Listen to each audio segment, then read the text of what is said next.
Recording.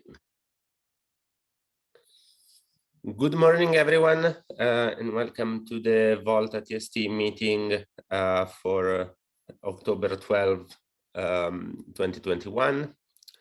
We have a few items on the agenda, but before that, just the usual reminder that the meeting is public and recorded, so be mindful of the content you'll share during the meeting, as it will be posted on YouTube. So the first topic on the agenda is that we wanted to discuss and give a heads up to the community about a possible date for code freeze on November 26. The release will be December 17, and that will give us 3 full weeks of testing. And given that we are giving basically a month plus heads up on the code freeze, and the release was 6 months long, we would really like to avoid the usual churn after the release date and really put in only bug fixes and not patches that were not rebased or we're waiting on other patches. We have plenty of time to put everything that we need in before that date. Any question, comment on this?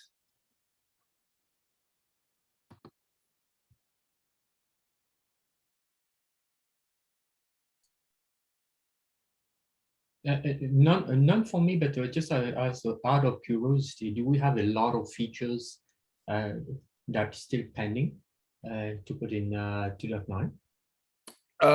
Not a ton that I'm aware of. The main features for this release were the move to gRPC and the rewrite of the vOLTHA application. gRPC is in. We are still working on the vOLTHA app. I know there were a few patches pending on the various adapter, but I don't think there is any big feature that we are running to put in before the code freeze. Okay, so look like we should make that date then. Yeah. I don't anticipate any issue. Should be fine, and given that it was a 6-month release, would be nice to have 3 weeks to dedicate to testing before the release instead of rushing as we always do. Yeah. Okay, that's it. A quick update on the Kafka to gRPC swap. We merged everything last week. For the first couple days, all the jobs were fine, and then they started failing.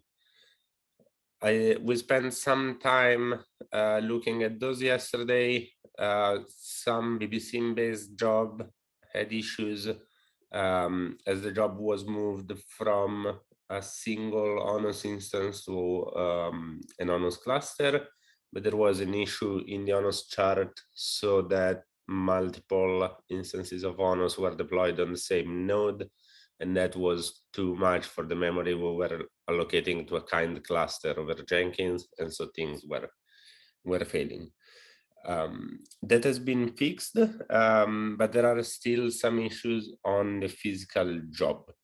Girish, do you want to say something more about that? Yeah, I have been seeing some issues. So basically right now we have enabled, if any test fails, we fail the entire test suite. We don't do any further tests. So if you look at the Jenkins job, it looks like there are more tests failed than the actual tests that have actually failed. But in general, I'm seeing that the OpenINU restart test is failing. I think we know why that fails. It's just that we are trying to root cause the problems on why that happens. We also see failures with respect to ping and DHCP failures in DT workflow.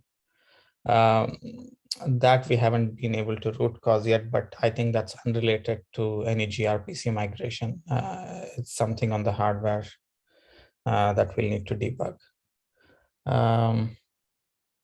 Yeah, I mean, those are the only two failures that we see, but because we failed the entire test suite, it looks like, you know, more tests have failed than the actual number of tests that have actually failed. Okay, good. So the situation is not as bad as it looks. Yeah. Perfect. Regarding the scale testing, we had some issues with the cluster in the last week.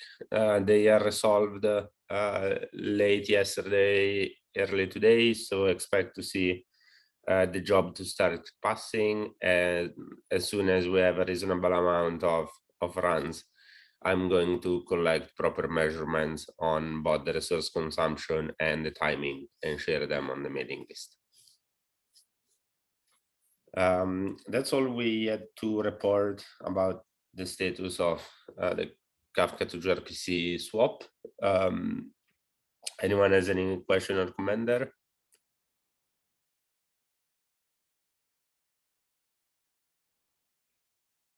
Okay, good. So there were some proto changes discussed over Slack in the last week or so. Ken, were you going to present something or just talk about what the changes are? Because I remember there were two different possible approaches. Yeah. So maybe I can share my screen. Yeah, let me give you. Mhm.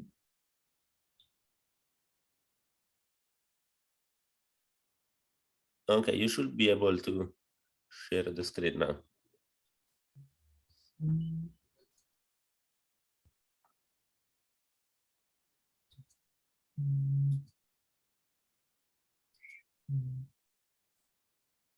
Can you see my screen? Yeah. Okay. So this one, basically what I did, I tried to see like what kind of changes we need, and I put them into different categories. Like either they are minor changes, medium, or large changes. And I look at the different repos that we have, that the lib, the core, the adapters, OF agent, vOLTHA. I don't put all those other dependencies because I think like those are the main ones. So there are some minor changes that we could do. For example, removing those metadata proto that we have that we don't use. As an example, I'll give you an example here. If I go to, if you look at all those types that we have here, like when we define a proto, we put like access type, like read only. We put child node with a key ID. You'll see that a lot in our protos. This is something that we used at the very beginning when everything was in the same container and we have a data model that pretty much was very fine.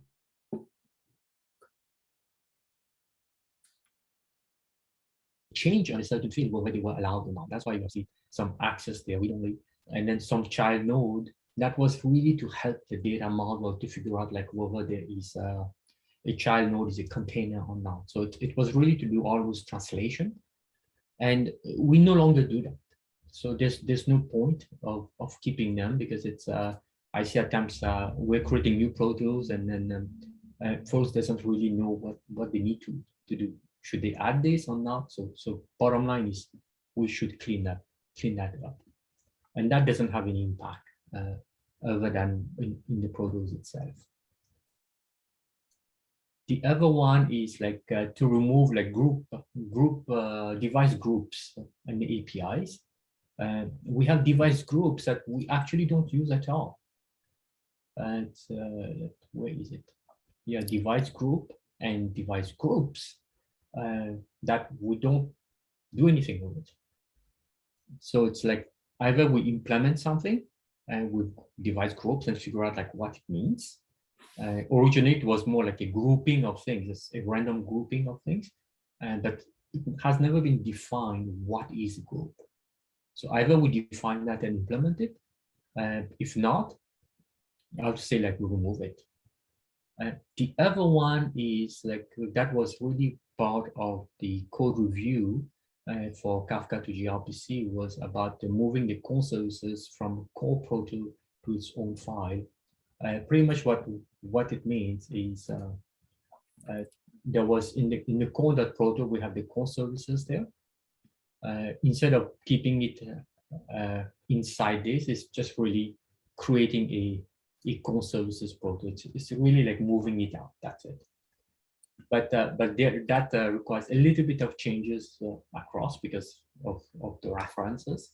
I still call them minor, but I call it a minor plus plus because there's a little bit more repos that need some change once we do that. But those are like just like one line or two lines in terms of changes. So this category, I call them like of proto cleanup, I call them minor. And then any question about that so far? Okay, I'll move to the medium one. The medium one is like, it's really a little bit, there's a little bit more reorganization that we need in our protos. And I give an example here.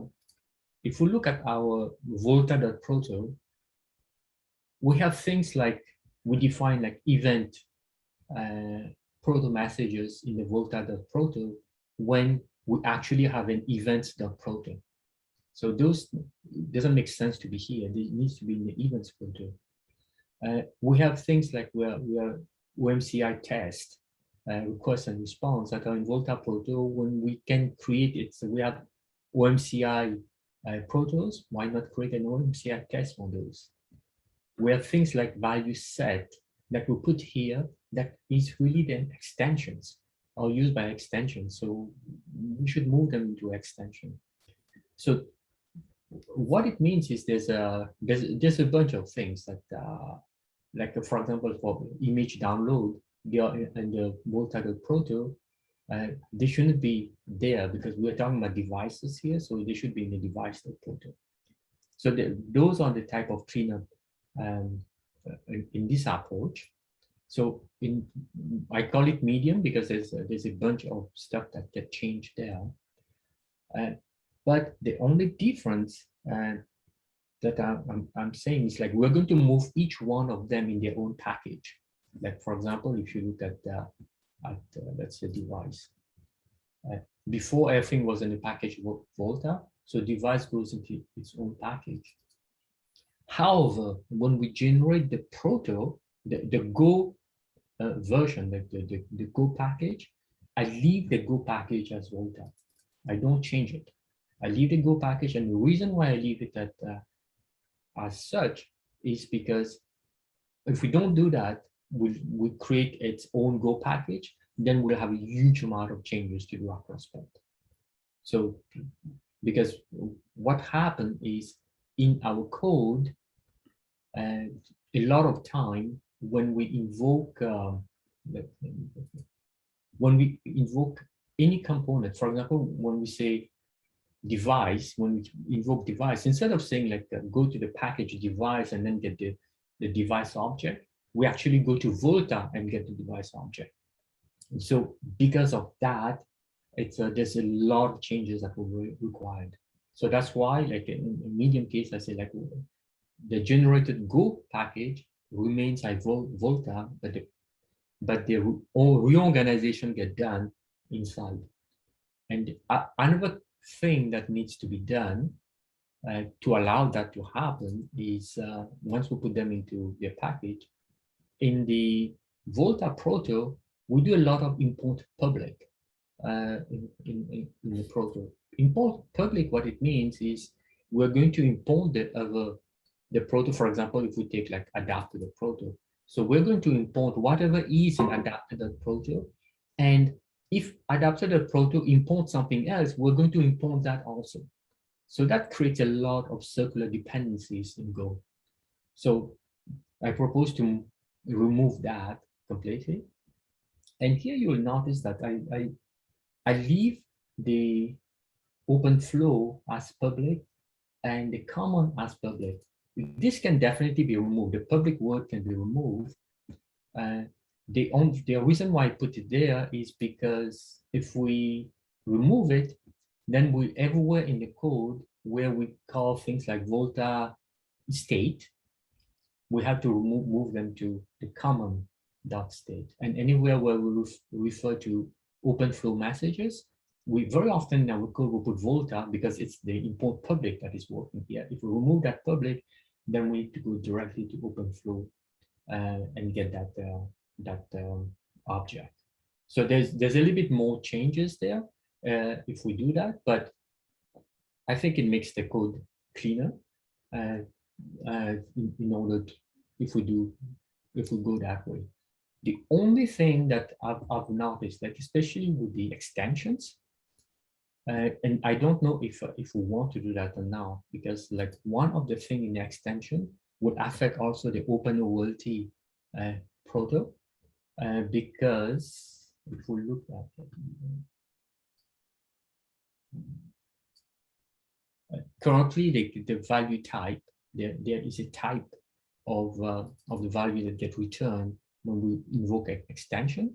Currently it's in common, so I'm moving that into extension because that's where it's supposed to be. So that will be a change in the OpenVOLT.proto. So I don't know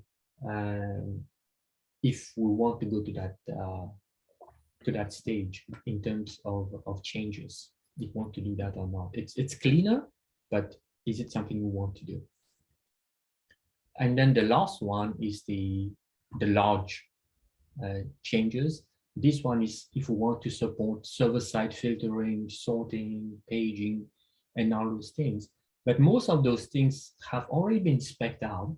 It's a question of like, do we agree on it and do we want to proceed with it? And for example, like this one? This is what a while back David proposed, where we talk about we have like a bunch of vOLTHA stack making one cluster at a given site. Then we have multiple sites, and then we have a system that go and pull those data, synchronize those data, and then from there we can have a specific Volt cuttle, like here counting like Volt ads that go and get those access to those data, filtering, paging, and sorting. So this is another way of looking at it. So overall, so there is like in terms of vOLTHA changes, there's the medium, the minor, medium, and large. I think the large is quite large, so I don't think it's something that's feasible in this release. But definitely the minor and medium of things that can be done. And like when I say medium here, medium means like there's changes in all those repos. So there should be some combination and some testing being done before everything gets merged. So this is when it comes to the proto changes. So thoughts, what should we tackle? Is it okay just to go and make those changes, or do we need more input?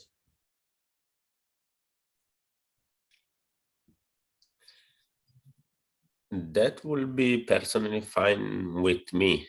Does anyone has a different opinion?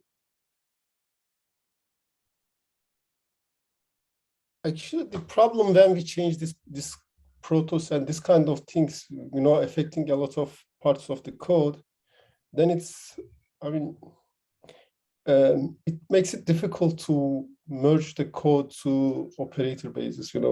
Now it's in the field or trial in the operators, I mean the product. This applying this big change to the existing code is very difficult. But we already have made a lot of changes with gRPC changes. So if we need to do these kind of things, and I think we need to do, I mean, it's good to have this, it's the correct time. Yeah, better to do it now that we already have a lot of changes. Yes, because in vOLTHA 2, in the at least in Netsia, we make I mean, after the code release, we take these changes and apply some changes and some adaptations, configurations, etc. on it. So this means a kind of merge. And in vOLTHA 2.9, we will do a big merge because of this change, So doing this kind of big merge takes a lot of time and effort. So I think it's a good time to do this change now. Yeah, just one thing for when the Kafka to gRPC itself, the changes that were made, they are backward compatible. There's only one place that kind of break that. It's we change a timestamp type in the adapter file, and it's only affect a component that actually uses that, which is very limited. It was like vOLTHA that was using that. But I was able to use, for example, during the migration, I was using the older version of vOLTHA and had no problem running those changes. So it's there was a minor backward compatibility change there. But this one will be a lot of backward compatibility. It won't be backward compatible, this change that I'm proposing. Okay. What I mean was, yeah, it's backward compatible, but it affects, a lot of files. And when you yeah, for sure, the diff between the files, you see a lot of differences there, here and there. So. Yeah, I agree. Yeah. Any other opinions?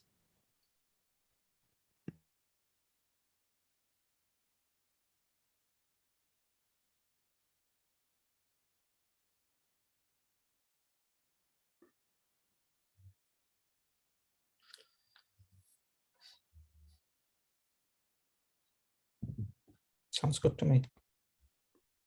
Yeah. And Girish, is it okay to make changes that will affect OpenVOLTHA.proto? Because that will also affect the OpenVOLTHA app, right? Because if the proto changes. Yes, that should not be a problem. We have another big change coming this release. We are migrating to a new BAL release. So there are some changes already coming in. So that's not a problem. This can be accommodated. Oh, okay, thanks. Yeah, we just need to sync up with that because that will require BBSIM changes as well. Mm-hmm. Yeah. Okay, thanks for the presentation, Ken. Okay, thanks. Is there a place where you want me to put it and share it with the community? So that yeah, if you can put it in the, there is a shared folder for vOLTHA. I can send you the link, and then we can add the link to this document to the TST agenda. Yeah, that would be good. Okay, perfect. Okay, thanks. I'm gonna get the screen back. Okay, the next topic we had on the agenda was the stale state in etcd after we removed devices. I'm not really aware of the status of that. I think there are a couple patches. And Serkan, were you looking at this? Yes, they are actually all merged 30 minutes ago, so we are all good.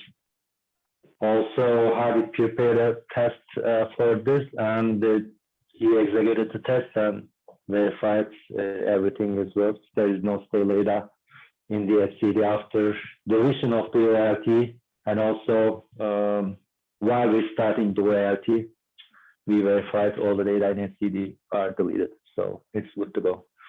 Okay, perfect.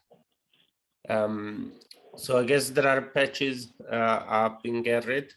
So if they're ready to go, please go take a look at them and review them so we can get them in. And thanks. I think two of them is already merged, but I don't know about the hard disk patch. Okay, perfect. I'll check with Hardik. Also, Go ahead. I was saying I'll check with Hardik to make sure the test patch is up and running. Mhm.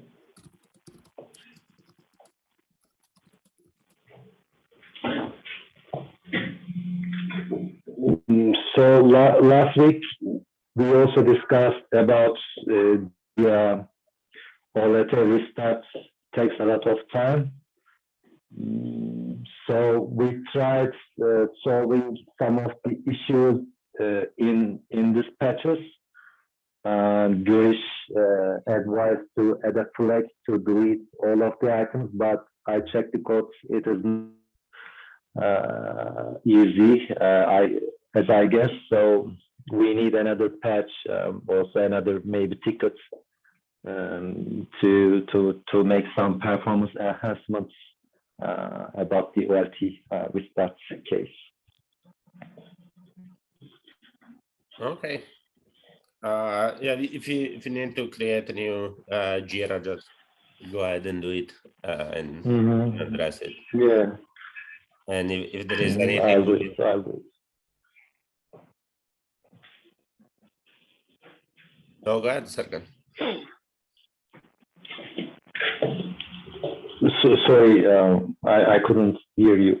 Okay. Oh no, I was saying just if you need to create a Jira, go ahead and do it. And if there is any topics that need discussion, just feel free to add it to next week's agenda. Okay. Okay. Thank you.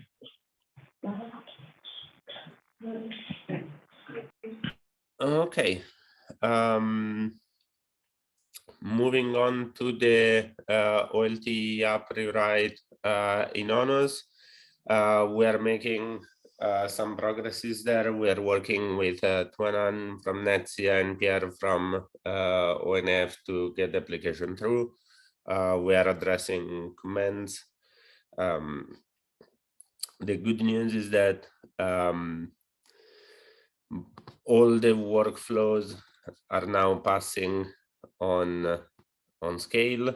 I'm gonna start running the full test suite sometime this week. The publish of the events on Kafka is done.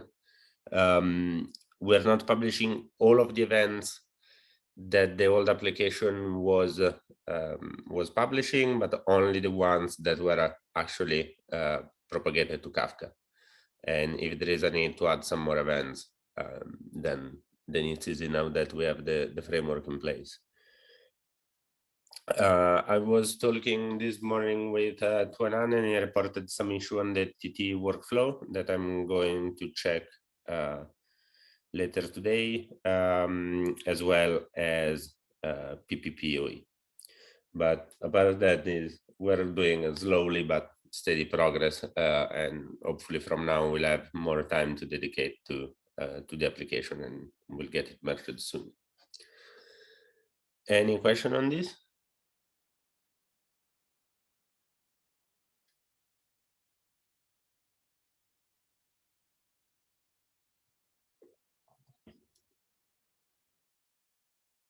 Okay, good. I don't think we actually have anything to discuss regarding MPLS, unless anyone has any news on it. We actually requested Broadcom to support MPLS in the next BAL release, BAL 3.12. Given that DT is using Atron OLTs to, for the MPLS features, we also wanted that on the Broadcom-based OLTs. So we have requested that functionality, and Broadcom is looking into it. Okay, thanks for the update, Girish. But I'm sorry, 3.12 you said, right? Yeah, 3.12. That release is due end of March 2022. I mean, there is no guarantee that Broadcom will support it, but it's just a request that we have. Okay, I was wondering that. Okay, thank you.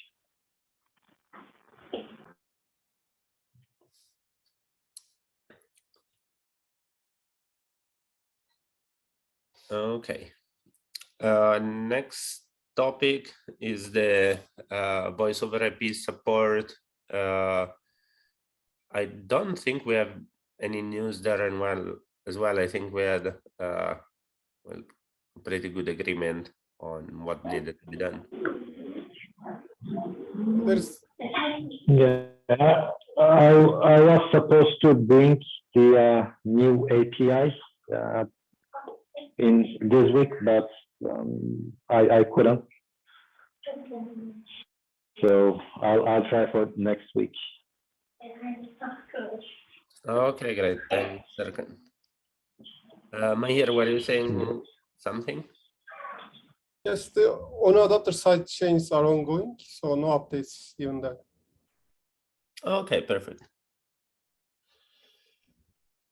And if I remember correctly, there was a little bit of a discussion on the technology profile API, but I don't think there have been news in there. I think the agreement was to add this API in the core so that we can store the tech profile in the database, regardless of what storage we're using, without directly interacting with it. I think it's not a high priority issue, so we can open the Jira tasks and plan the implementation later if it works for everyone. Okay, yeah, that's fine with me. But so this last point is not going to be done as part of the voice over IP API. Yes. So when we bring the API to store the voice over IP, the same API can be reused for the technology profile also. Okay.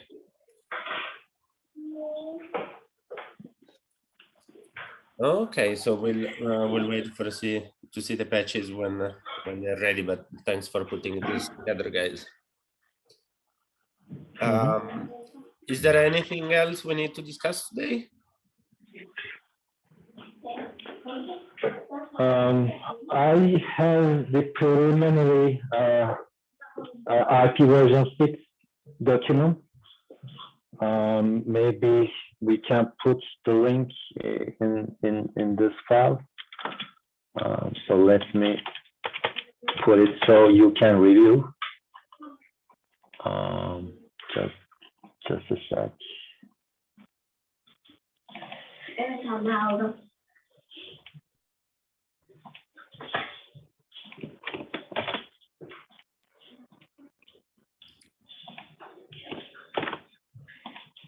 So Theo, I put it as a comment in the future meeting items.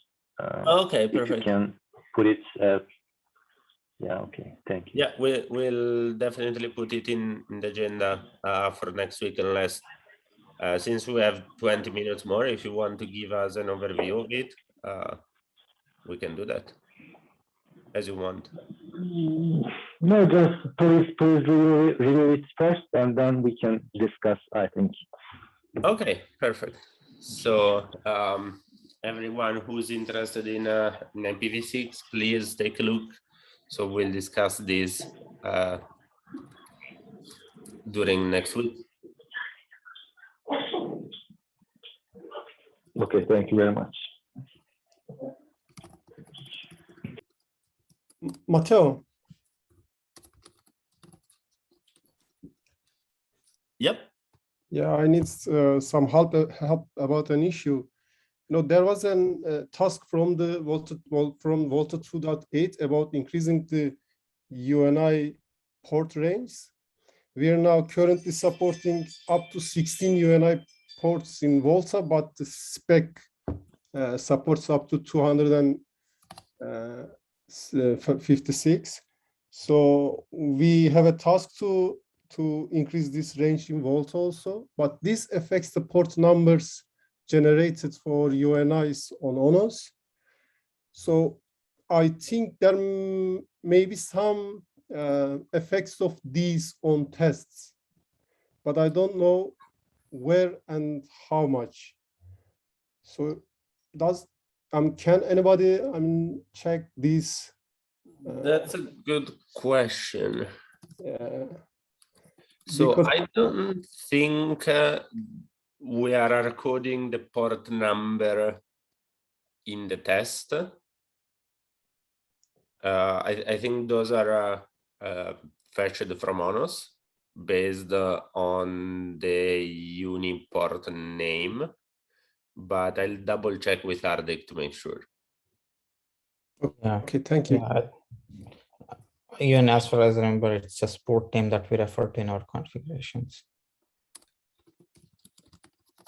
But maybe I don't know. Are there devices that support more than 16 uni ports? I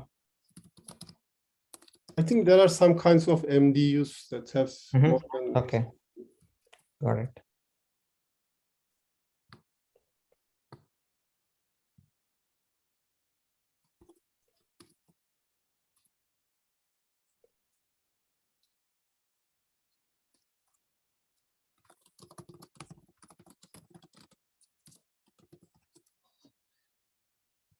Okay. Perfect. We'll take a look and we'll get back to you as soon as we have an answer. But from what I remember in the testing, in the configurations, we're not specifying the logical port number. Okay. So we should hopefully be fine. Okay, Or great. there might be some small changes there. Thank you. Okay.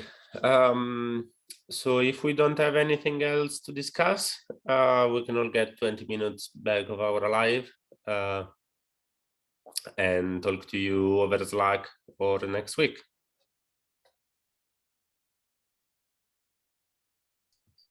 Thank you. Thanks. Thanks. Bye. Thank you, everyone. Bye. Bye. Thank you. Bye-bye. Bye. See you.